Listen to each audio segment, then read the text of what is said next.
Bonjour à tous. Alors aujourd'hui, dans le cadre de notre licence Information Communication, nous allons vous présenter une interview qui sera ensuite diffusée sur notre radio Telencom. Donc je nous présente. Je m'appelle Gauthier, je suis accompagné de Laura et Caroline. Et donc aujourd'hui, nous avons la chance de rencontrer monsieur Christian Sigel, ancien professeur d'histoire et membre et directeur de revue de l'association Les Amis du Vieux Saint-Étienne, qui aujourd'hui a été renommée Histoire et Patrimoine de Saint-Étienne. Donc merci à vous d'abord d'avoir accepté notre invitation. Pouvez-vous vous présenter brièvement ? Alors Christian Sigel, je suis retraité de l'éducation nationale depuis déjà 9 ans. Voilà, donc j'ai enseigné à l'université et puis aussi surtout au lycée. Et j'ai fait toute ma carrière pratiquement au même lycée puisque j'étais élève du CM1 jusqu'à la terminale. Puis après j'ai terminé ma brillante carrière comme professeur au lycée Claude Fauriel. Donc je suis très attaché à la ville et de Saint-Étienne et je suis aussi responsable de la revue Histoire et Mémoire de Saint-Étienne, de l'association Histoire et Patrimoine de Saint-Étienne. Donc justement, quand a été fondée cette association ? Alors cette association a été fondée en 1932 lors de la destruction du quartier de Tarentaise. Si vous connaissez un peu Saint-Étienne, le quartier de Tarentaise, c'est celui qui se trouve vers la grande église, vers la première église de Saint-Étienne, qui est l'église Saint-Étienne. Et là, il y avait des maisons qui menaçaient ruine et la municipalité de l'époque a décidé de détruire ce quartier. Donc les gens se sont intéressés aux très nombreuses pierres qui étaient intéressantes et donc on a créé ce musée en 1932 pour cette raison. Et l'association existe depuis 1932. Et la revue a commencé à apparaître en 1936. D'accord. Et quel est le but ou l'objectif premier justement de l'association ? Eh bien, essentiellement intéressé à l'histoire de la ville et au patrimoine architectural, patrimoine économique, social, etc. Et du coup, c'est pour toutes ces raisons que vous avez commencé à vous impliquer dans l'association et à vous y investir ? C'est vraiment le patrimoine local qui vous a... Pas moi. Moi, je suis intéressé par l'histoire. Essentiellement, j'ai adhéré à l'association depuis relativement peu de temps. C'est la 4e année que j'en fais partie. On m'a sollicité pour faire la revue. J'ai été presque pris de court parce que je croyais que j'allais pas prendre la responsabilité entière. Et finalement, j'ai la responsabilité entière de la revue. Mais moi, ce qui m'intéresse, c'est l'histoire de la ville.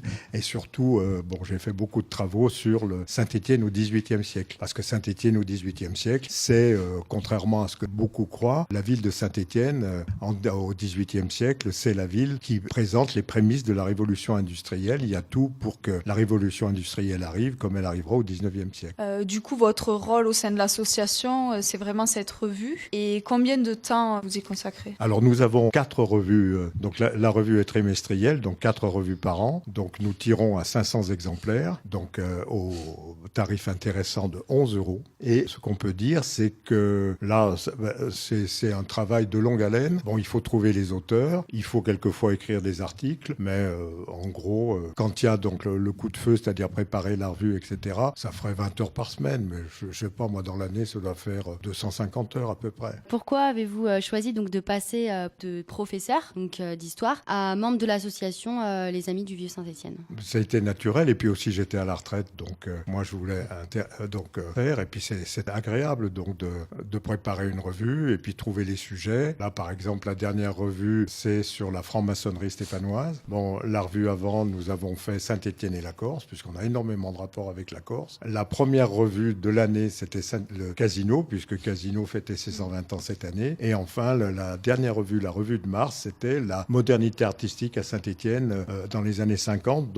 On essaie d'ouvrir le plus possible. Et on essaie de faire maintenant des revues thématiques, c'est-à-dire sur un thème précis. Le prochain sera normalement sur la construction de la cathédrale Saint-Charles de Saint-Étienne et du temple protestant. Et la prochaine revue après, ce sera sur médecins et médecine à Saint-Étienne. Donc si on revient quelques années en arrière, qu'est-ce qui vous a motivé à devenir professeur d'histoire ? Mais c'est d'abord les rapports humains qui est intéressant. Et puis j'ai toujours été intéressé par l'histoire. Ça m'a jamais été pénible de préparer des cours, d'enseigner. Donc c'est un beau métier.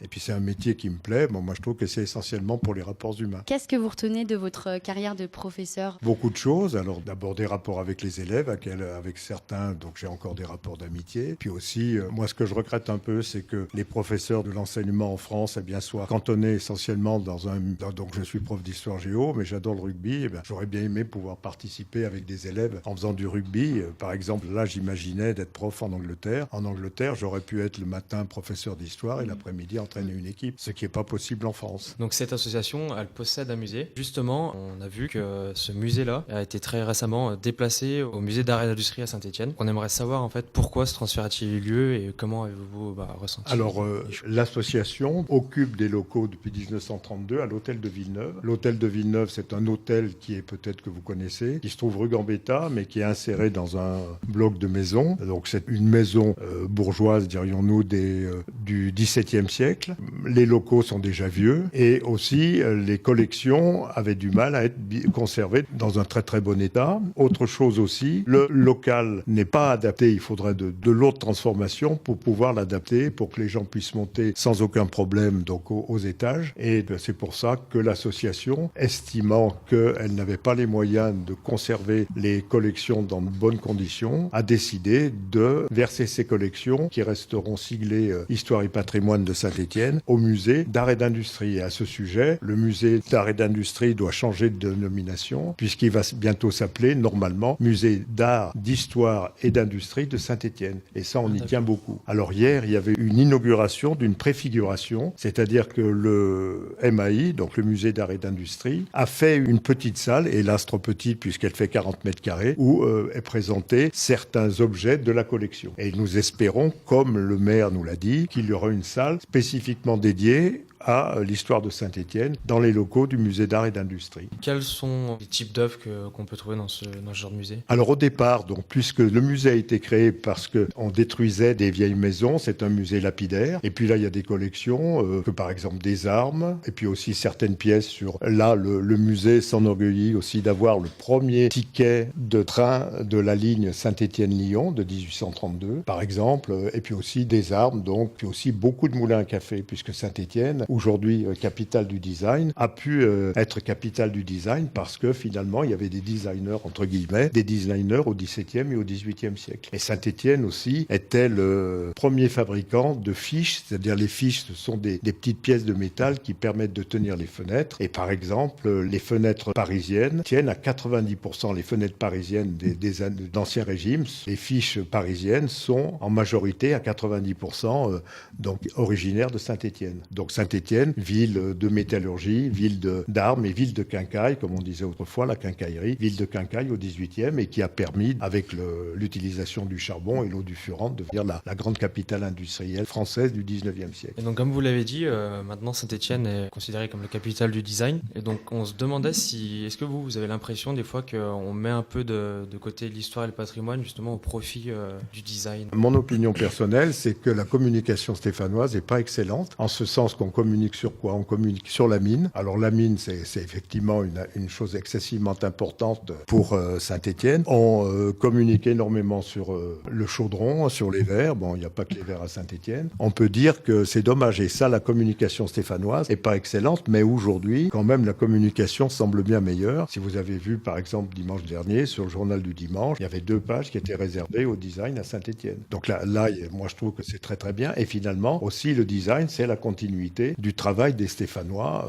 d'Ancien Régime. Concernant la revue, nous aimerions en savoir un peu plus et connaître un peu comment on met en forme cette revue, quels sont les outils d'impression, comment ça s'organise en fait. Alors donc la revue, comme je l'ai dit tout à l'heure, était une revue trimestrielle, donc 4 numéros par an. Logiquement, donc elle fait toujours un multiple de 8, puisque c'est une petite revue qui est en format A5, et normalement le metteur en page et l'éditeur doit avoir des multiples de 8. Donc c'est pourquoi on est en multiple de 8. Donc la revue, normalement, elle a généralement 64 pages, 3 ou 4 articles demandés à des auteurs différents, évidemment sur le sujet proposé. Là, je vous disais, par exemple, le dernier, c'est sur la franc-maçonnerie stéphanoise. Bien évidemment, pour la franc-maçonnerie, puisqu'elle est d'actualité, on n'a pas été plus loin que les années 50. On n'a pas dévoilé les gens qui font partie de la maçonnerie, puisque c'est une société secrète, ou du moins discrète aujourd'hui. Et donc, les gens qui ont écrit des articles dessus ont fait des articles. Alors,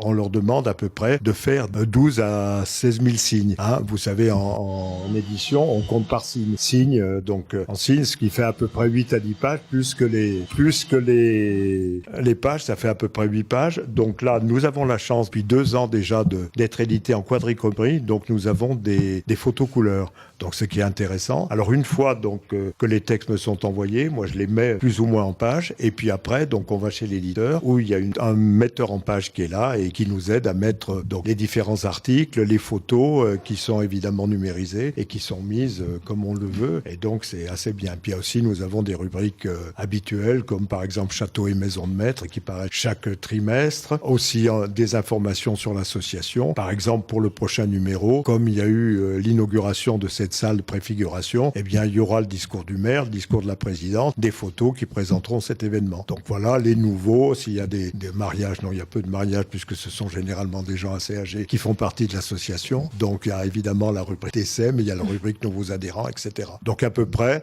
64 pages pour la revue. Et donc là, normalement, les auteurs m'envoient un mois avant. Donc moi, je le mets en page. Et il y a évidemment beaucoup de corrections à faire puisque vous allez peut-être vous en rendre compte, mais quand on écrit, on fait très souvent des fautes d'orthographe, des fautes de signes, etc., des fautes d'accent. Et là, donc il y a plusieurs lecteurs, plusieurs correcteurs qui regardent ça. Et avant qu'il soit édité, il y a un dernier qui vient, donc là, qui est un ancien professeur de lettres, qui connaît parfaitement, donc il vient avec son dictionnaire. Et puis après, donc il prend le bon à tirer. Une fois qu'on a le bon à tirer, la revue part. Donc, et là, elle va sortir, donc incessamment sous peu, la prochaine qui va sortir dans 2 ou 3 jours. Et voilà. Justement, qui c'est ces personnes qui relisent à chaque Ce fois sont des bénévoles parce que nous sommes essentiellement des bénévoles, sauf bien évidemment l'éditeur qui le met en place. C'est les éditions, enfin c'est le groupe Reboul qui est un groupe très très efficace et la metteuse en page est vraiment quelqu'un de très sympathique et avec qui il est très agréable de travailler. Vous travaillez toujours avec la même personne? Toujours la même personne depuis déjà 2 ans et alors elle sait exactement et puis elle connaît un peu donc c'est intéressant. Donc aussi on ajoute aussi dans la revue il y a quelques placards publicitaires mais malheureusement on n'en a pas beaucoup. Et la revue c'est à peu près un coût annuel de 10 000 euros. 10 000 euros, 2 500 euros par numéro et je rappelle que tous les gens qui écrivent sont entièrement bénévoles. Alors ils ont droit à 2 revues, c'est tout. Ces écrivains, ils font tous partie de l'association ou non? Non, pas obligatoirement. On demande à des gens, par exemple sur la revue sur la franc-maçonnerie, sur les 4 personnes qui ont écrit, il y en a qu'un qui fait partie de l'association, les 3 autres n'en font pas partie. Alors c'est moi en fonction ou peut-être aussi des gens. Moi j'aimerais faire un numéro sur le conservatoire par exemple. Bon j'ai déjà 2 personnes que j'ai sollicitées et j'espère qu'ils me répondront pour faire quelque chose d'intéressant sur le conservatoire de musique de Saint-Étienne. Comment vous voyez l'évolution de cette revue dans les années qui vont suivre? Est-ce que vous avez certains projets autour de celle-ci ou pas forcément? Pour l'instant, non, on n'a pas de projet. La revue, pour l'instant, donc ça dépend. Il y a des numéros qui marchent très bien, il y en a d'autres qui marchent pas du tout. Saint-Étienne et la Corse, ça marche très très bien, mais on en a encore en stock. Il y a quelquefois des revues qui marchent pas tellement et pourtant qui sont très intéressantes. Mais ça aussi, ça dépend du titre. Il faut trouver un titre accrocheur généralement. Si on trouve pas le titre, donc on avait fait un numéro, que je trouvais intéressant, mais c'est moi qui avait beaucoup fait d'articles et c'était sur les seigneurs de Saint-Étienne au 18e. Et le titre que moi j'étais pas à ce moment-là donc responsable de la revue. Le titre c'était Le temps des Périnques, c'est-à-dire c'est le seigneur de Saint-Étienne qui s'appelait Périnque de Maurras et malheureusement ça a pas accroché les gens parce qu'à Saint-Étienne on a un problème à Saint-Étienne, c'est qu'on n'aime pas beaucoup les gens qui réussissent et qui sont extérieurs à la ville et qui viennent s'installer. Ça c'est une des caractéristiques stéphanoises. Et en plus du titre, la couverture c'est vous aussi qui la choisissez? Ah oui, toujours. Sur quoi vous vous basez? Toujours. Donc on a là des photos par exemple, c'est pas moi sur je vous prendrai Saint-Étienne et la Corse. Saint-Étienne et la Corse, c'est parce que des métallurgistes stéphanois au 19e siècle avaient acheté une usine métallurgique à Toga, c'est-à-dire à proximité de Bastia, et au musée Fesch, un musée d'Ajaccio, il y a